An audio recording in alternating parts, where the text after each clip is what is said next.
অনু মই বৰ্মা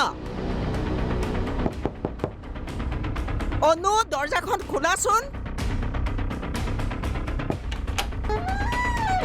বৰ্মা আহা এইটো তুমি ভাল কাম নকৰিলা অনু কিয় মই কি ভুল কৰিলো ঘৰুৱা কথাক লৈ পুলিচক কিয় মাতিছা দাদাৰ অস্বাভাৱিক মৃত্যুটো এইখন ঘৰতে হৈছিল আৰু তেতিয়াতো পুলিচ আহিছিল এইখন ঘৰলৈ সমুদ্ৰৰ ঘটনাটোৰ লগত এই ঘটনাটো একেবাৰে নিমিলে তাৰমানে মই মোৰ হাজবেণ্ডৰ মৃতদেহ অহালৈকে বাট চাব লাগিছিল অনু পুৱাৰে পৰা সন্ধিয়ালৈকে মই বাট চালো বৰ্মা কিন্তু এইখন ঘৰৰ কাৰোৱে একো ৰেছপন্স দেখা নাপালো সকলোৱে খালি এটা কথাই মানি লৈ আছে যে ভায়েকৰ লগত ওলাই গৈছে কিন্তু যিখন ঘৰত নিজৰ ককায়েকক বেডৰুমত বিষ খুৱাই মাৰি পেলাইছিল সেইখন ঘৰত ককায়েক ভায়েকৰ সম্পৰ্ক কিমান বিশ্বাসত ল'ব পাৰি সেইটো কথা তুমিও ভালদৰে জানা হ'লেও তুমি সৰু বাপুৰ লগত কথাটো আলোচনা কৰিব লাগিছিল ঘৰখনৰ মূল মানুহ হিচাপে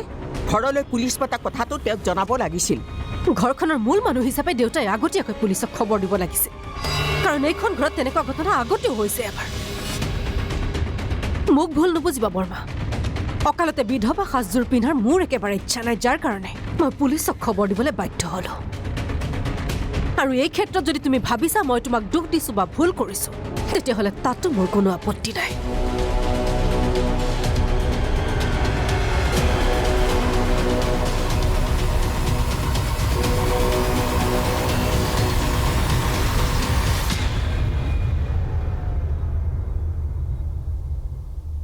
আপত্তি মোৰ নাই বৰ্ণালী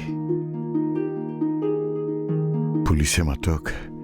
CIDয়ে মাতক মোৰ কোনো আপত্তি নাই কিন্তু অনুৱে মোক কথাটো এবাৰ ক'ব লাগিছিল হান নহ'লেও অৰ্ণৱ অহালে ৰ'ব লাগিছিল সিটো অচিনাকি মানুহ নহয় যে পলাই যাব দেউতা আপুনি অলপ শান্ত হওকচোন নহ'লে প্ৰেছাৰটোৱে আমনি কৰিব একেটা ঘৰৰ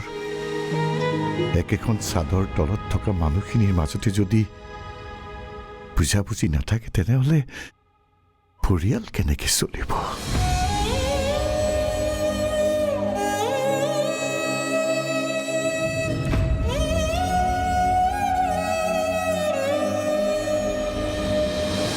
যাওক দেউতা আপুনি অকণমান শুই থাককগৈ শুম কেনেকৈ শুম তিনিটা ল'ৰাৰ এটাক ভগৱানে আঁতৰাই নিলে এটাৰ এতিয়ালৈকে কোনো সংসূত্ৰই নাই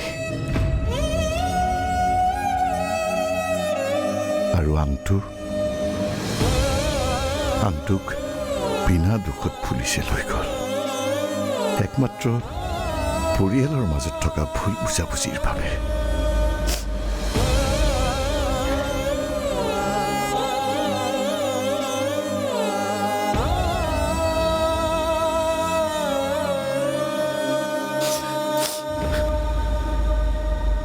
আৰু মই সকলো দেখিও একো কৰিব নোৱাৰিলোঁ